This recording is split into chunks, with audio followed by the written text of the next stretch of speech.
Bismillahirrahmanirrahim. Rekan-rekan mahasiswa mata kuliah Prasejarah Indonesia, alhamdulillah pada kesempatan hari ini kita bisa berjumpa dan juga bertatap walaupun masih dalam kondisi virtual.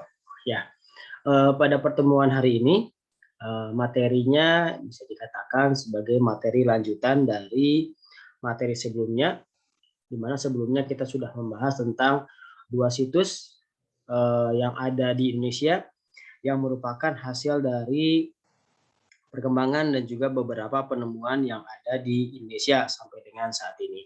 Nah, untuk pertemuan hari ini kita akan membahas tentang bagaimana perkembangan manusia purba yang ada di Indonesia. Jadi untuk pertemuan hari ini kita akan membahas tentang full manusia purba yang ada di Indonesia. Ya, kalau memang ada pertanyaan silakan simpan dan juga ajukan di kolom chat saja seperti itu.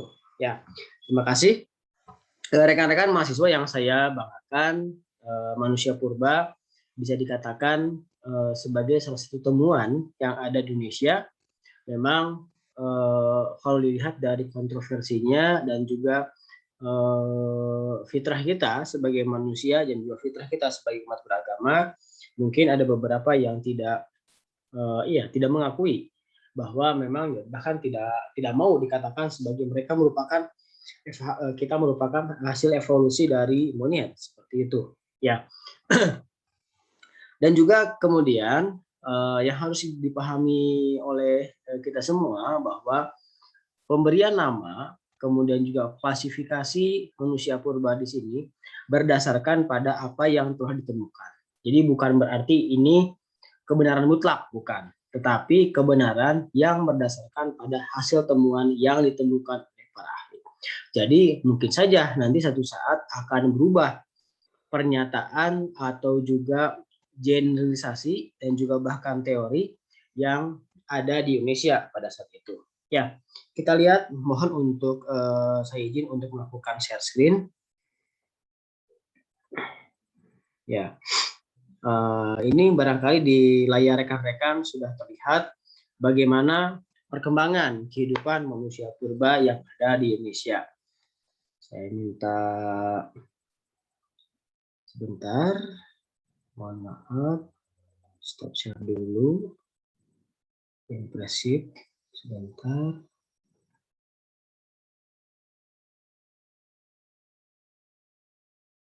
Ya, tidak perlu. Ya, sebentar saya screen lagi. Nah, ini bagaimana perkembangan kehidupan manusia purba yang ada di Indonesia.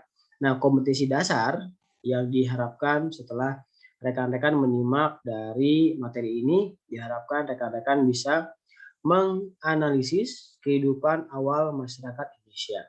Jadi bisa dikatakan nanti ketika rekan-rekan sudah terjun ke lapangan, rekan-rekan sudah akhirnya mungkin sudah membaktikan diri kepada dunia pendidikan, rekan-rekan akan dihadapkan pada materi tentang kehidupan manusia purba di Indonesia. Nah, rekan-rekan pun harus bisa belajar kritis terhadap apa yang ditanyakan oleh peserta didik atau siswa dan juga bagaimana bijaknya rekan-rekan dalam menjawab setiap pertanyaan yang diajukan kepada rekan-rekan.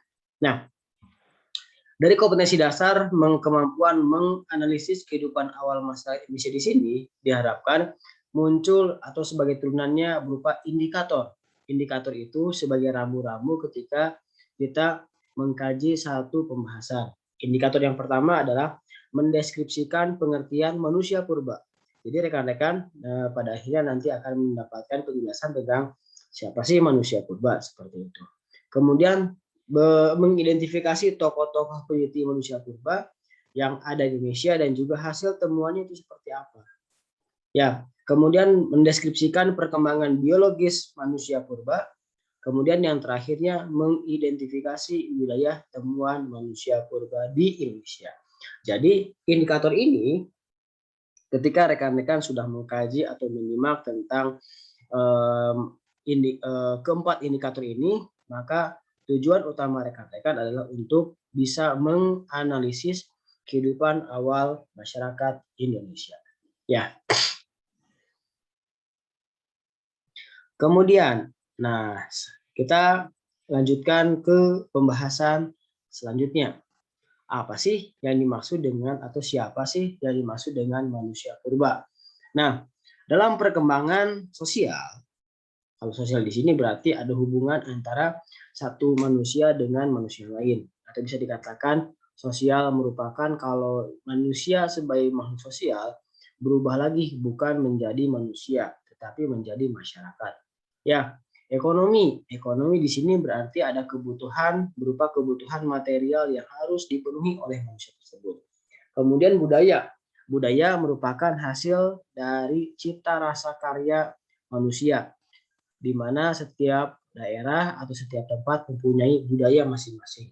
Nah, dalam perkembangan sosial, ekonomi, dan budaya, masyarakat prasejarah melalui tahapan-tahapan kehidupannya, yaitu di mana manusia harus melakukan proses berburu dan mengumpulkan makanan, kemudian juga masa berburu dan mengumpulkan makanan tingkat lanjut, dan juga masa bercocok tanam, dan juga masa perundakian. Nah, yang harus rekan-rekan pahami bahwa ketika masyarakat berada di fase berburu dan mengumpulkan makanan, kemudian berkembang ke masa berburu dan mengumpulkan makanan tingkat lanjut. Nah, kemudian setelah masa berburu dan mengumpulkan makanan tingkat lanjut, kemudian berlanjut kepada masa bercocok tanam. Nah, akan tetapi kehidupan masyarakat berburu dan mengumpulkan makanan itu tidak ditinggalkan. Ya, jadi justru bertambah cara manusia memenuhi kebutuhan hidupnya dengan cara masa bercocok tanam, kemudian juga kebudayaan atau hasil apa yang dilakukan sebelum-sebelumnya pun masih tetap dilakukan. Ya, kemudian setelah masa bercocok tanam itu muncul masa perundagian. Nah, perundagian di sini bisa dikatakan sebagai satu cara atau zaman yang menggantikan atau yang menggunakan logam sebagai alat bantu kehidupannya. Jadi yang harus dipahami bahwa sebelum manusia mengenal logam, di mana manusia menggunakan batu sebagai alat atau teknologi untuk membantu kehidupan manusia pada saat itu. Nah, kemudian kita lihat di sini apa itu yang dimaksud dengan manusia purba. Nah, manusia purba atau prehistoric people, ya atau prehistoric people adalah jenis manusia yang hidup jauh sebelum mengenal tulisan. Nah, di mana memiliki alat pendukung yang terbuat dari batu dan diyakini mendiami bumi sekitar 4 juta tahun yang lalu. Jadi, kenapa bisa mendapatkan angka 4 juta tahun yang lalu? Nah, ini berdasarkan pada berdasarkan pada hasil atau juga usia dari tulang tersebut. Jadi setelah melalui proses uji coba karbon, uji coba kimiawi, sampai dengan analisis dari paleoantropologi menyebutkan bahwa manusia ini mempunyai usia sekitar 4 juta tahun yang lalu. Nah, jadi prehistoric people di sini mengapa dikatakan sebagai manusia purba? Nah, purba ini bisa dikatakan kalau dalam bahasa Indonesia di sini purba merupakan hal yang sudah lama, sudah kuno, sudah sangat tertinggal sekali seperti itu. Nah, kemudian berdasarkan pada apa yang ditemukannya, maka terungkap berbagai jenis manusia purba berawal dari penemuan fosil dan artefak. Nah, ini kita bahas kembali apa sih yang dimaksud dengan fosil. Fosil merupakan tulang belulang manusia maupun hewan dan tumbuhan yang telah membatu. Jadi semua mikroorganisme, semua kehidupan masyarakat pada masa itu, kemudian makhluk hidup, kemudian terjadi proses alam, pada akhirnya makhluk tersebut atau mungkin tumbuhan maupun hewan berubah menjadi batu. Ya, jadi bisa dikatakan perubahan hal demikian itu karena proses alam. Nah, kemudian setelah ada fosil, ada juga yang dimaksud dengan artefak. Artefak merupakan peralatan atau perlengkapan kehidupan manusia sebagai hasil kebudayaannya. Jadi, kalau dilihat dari dua jenis penemuan tersebut, maka ada fosil, ada artefak. Kalau fosil itu merupakan organisme atau sisa kehidupan masyarakat pada saat itu yang telah membatu. Nah, sedangkan kalau artefak lebih kepada peralatan atau perlengkapan kehidupan manusia sebagai hasil dari kebudayaannya. Ya. Nah, ini ada pertanyaan. Seiring dengan perkembangan zaman, apakah teori yang ada akan berubah? Betul. Jawabannya adalah teori akan berubah berdasarkan pada apa yang ditemukan. Jadi, bisa dikatakan ilmu itu tidak ajak. Berbeda dengan firman Tuhan atau firman Allah. Firman Allah di sini bisa dikatakan tetap dan tidak diubah dan juga tidak ada yang bisa merubah. Tetapi kalau yang namanya ilmu itu berdasarkan pada perkembangan dan juga apa yang telah ditemukan. Itu akan terjadi perubahan juga, gitu kan ya, berdasarkan pada apa yang telah ditemukan, gitu. Jadi semakin mungkin saya pernah mengatakan bahwa semakin banyak sumber yang diperoleh, maka semakin banyak juga pertimbangan dalam melakukan interpretasi. Ya, kita lanjutkan. Dari fosil dan artefak inilah para ahli dapat meneliti kehidupan manusia purba untuk mengetahui usia dan keberadaannya di alam kehidupannya. Jadi karena pada saat itu belum mengenal tulisan, maka para ahli untuk memperoleh informasi melalui fosil dan juga artefak. Ya. Nah, bagaimana dengan manusia purba yang ada di Indonesia? Nah, berdasarkan pada fosil-fosil yang ditemukan di Indonesia, jenis manusia purba di sini akan ada digolongkan menjadi beberapa golongan. Nah, kita lihat yang pertama. Saya akan melakukan highlight. Nah,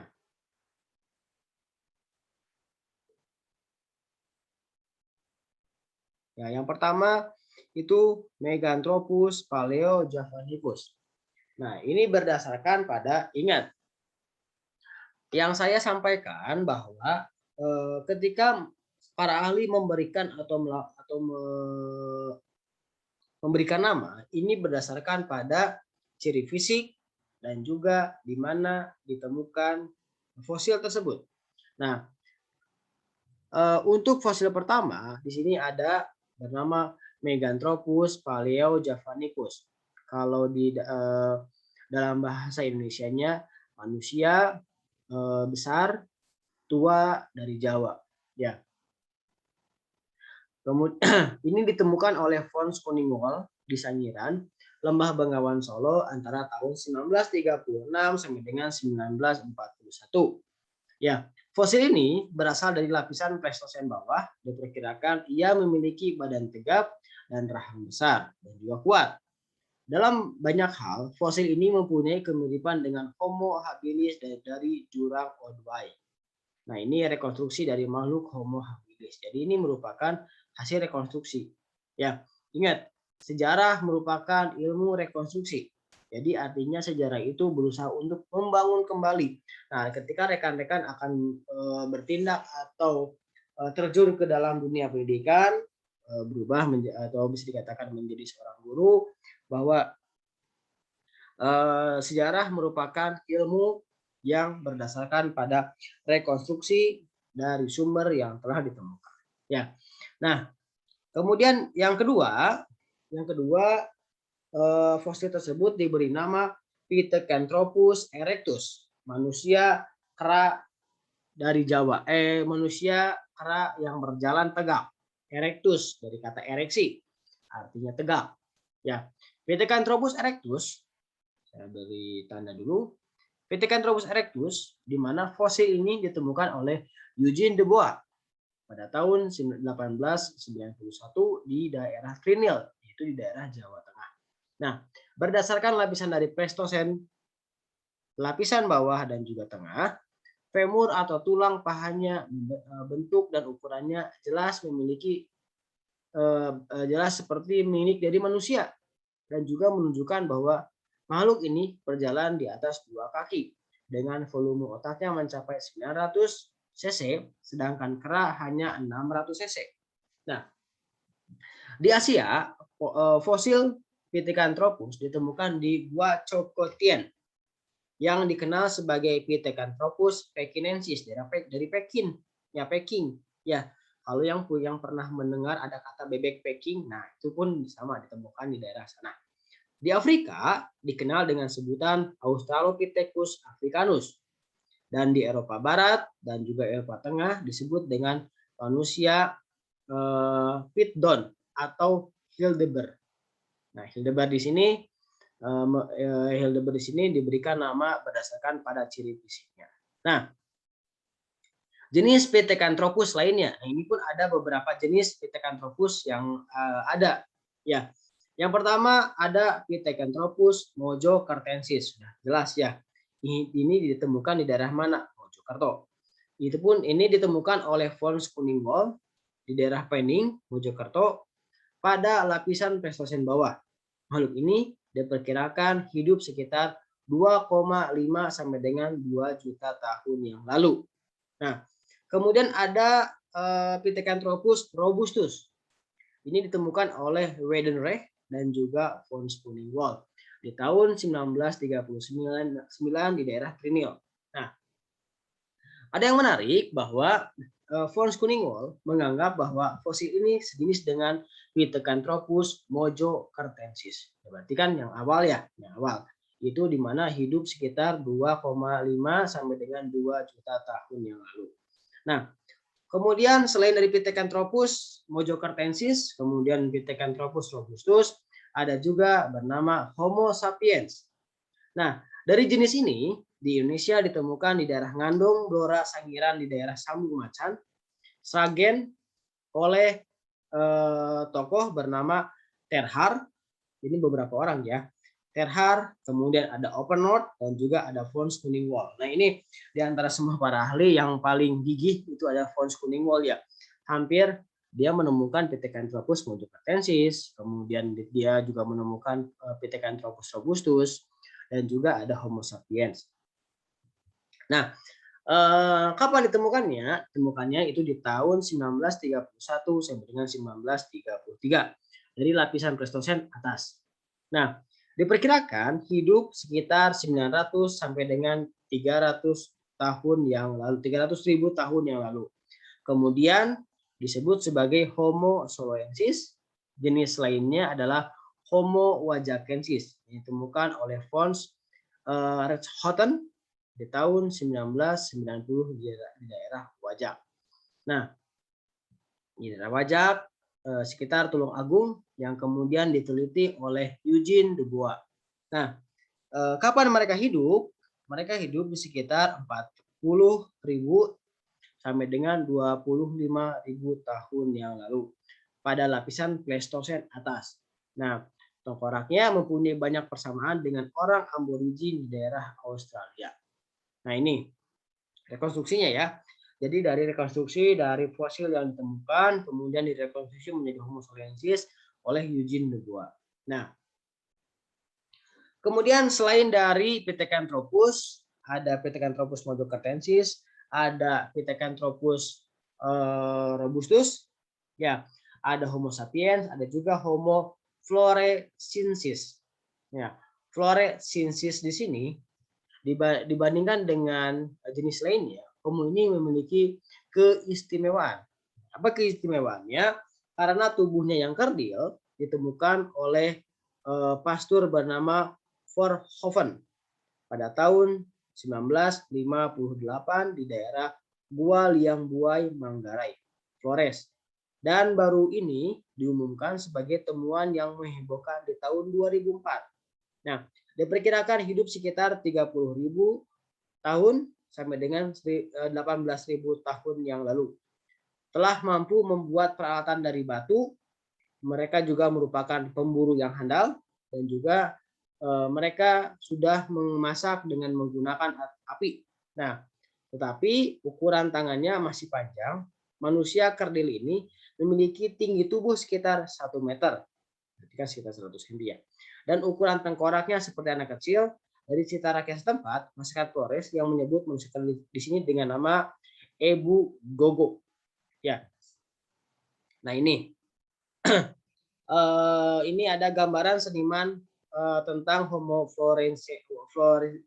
floresiensis yang ditemukan di daerah Kawang Liang Buang Flores tingginya diperkirakan 1 meter dan berusia sekitar 18.000 tahun yang lalu.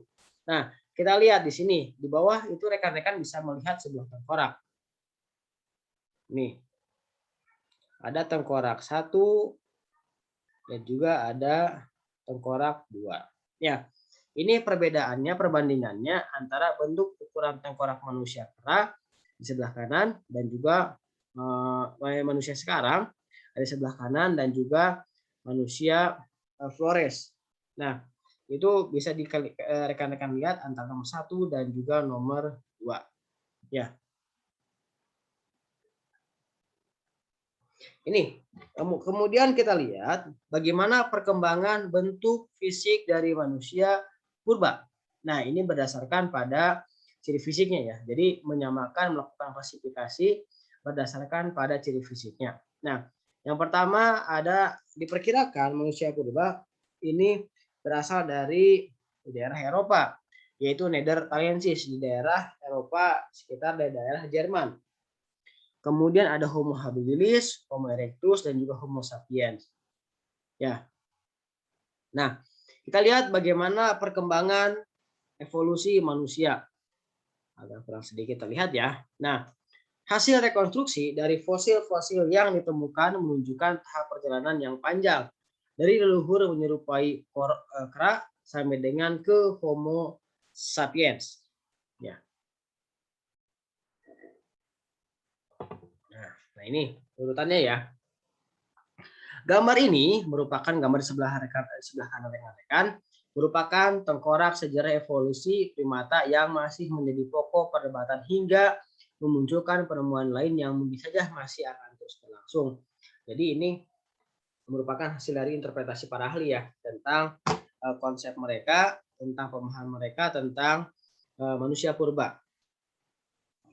Jadi dari nomor 1, kemudian 2, terus seperti ini nih. Dari Plothecus, Kronosus, Rampes, Australopithecus, kemudian ke sini. Kemudian ada Australopithecus robustus, kemudian Boise, Homo habilis, dan juga Homo erectus. Nah, di sini. Nah, yang bisa dikatakan missing link, jadi dari mana? Dari Homo erectus ke Homo sapiens. Kan berbeda ya. Jadi mungkin rekan-rekan bisa melihat bagaimana perbedaan antara yang di sini dengan yang di sini. Ya, ini jelas sekali perbedaannya. Nah, ini yang dikatakan sebagai missing link atau link yang hilang.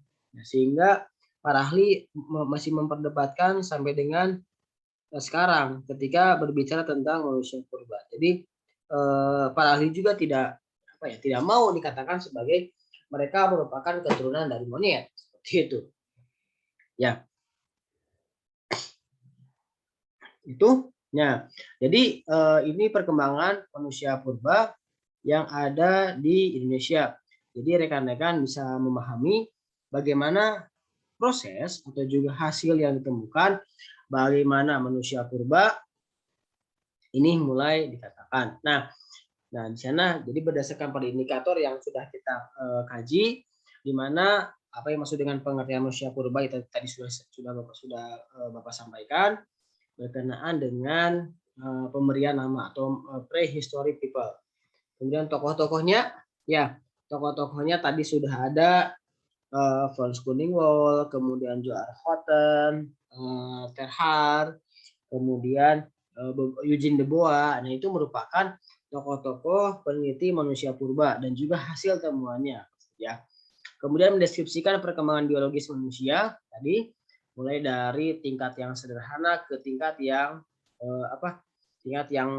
sangat tinggi. Tetapi memang harus diingat bahwa kita akan mengalami atau akan dihadapkan pada missing link atau link yang link yang sudah hilang, bahkan sudah hilang ya, atau juga bisa dikatakan missing link yang tidak hilang, yang sudah hilang. Di mana missing link di sini, kalau memang benar manusia berasal dari monyet, harusnya monyet sudah tidak ada, manusia tetap berkembang.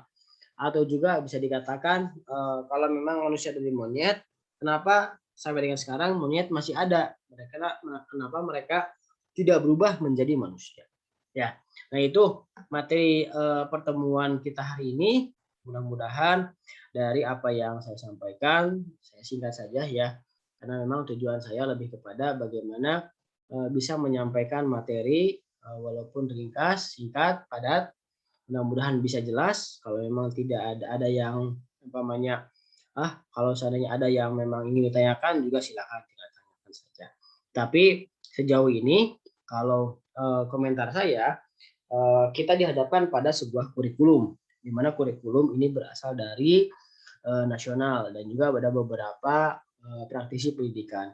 Sampai dengan detik sekarang, pembahasan tentang manusia purba itu masih dibahas dan juga masih bagian dari kurikulum sejarah Indonesia maupun sejarah peminatan.